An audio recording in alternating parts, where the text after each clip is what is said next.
Welcome to today's class. I am a little pumped up for today's session. We will be shading lights on major players in the Forex market. 1. We have player like the governments. They use the Forex market to achieve specific economic goals, such as having a lower or higher exchange rate depending on what the country wants to archive at the time. They sometimes do this through the next main participants in the Forex market, the government's central bank. Next, number 2, central banks. Central banks, which are run by their country's government, are very important players in the Forex market. It is very important for central banks to make open market operations and set interest rates. A central bank is in charge of setting the price of its own currency on foreign exchange. 3. Commercial and investment banks. The interbank market is where the most money is traded. This is where banks of all sizes trade money with each other and through electronic networks. This is where the money moves. Big banks make up a lot of the total trades in currencies. Banks help their customers buy and sell currencies. They also make speculative trades on their own trading floors.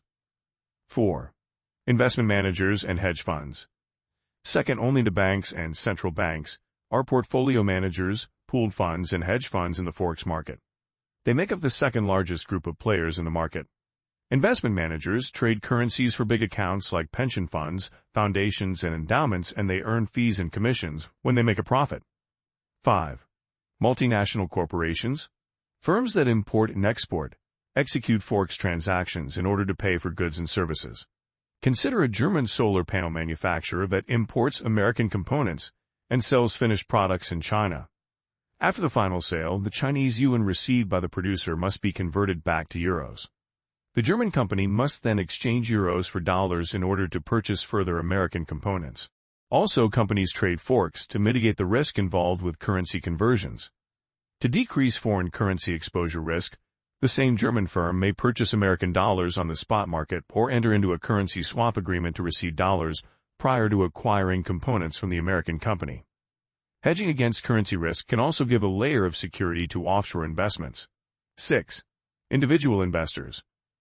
When compared to financial organizations and corporations, the amount of Forex trades made by ordinary investors is quite modest.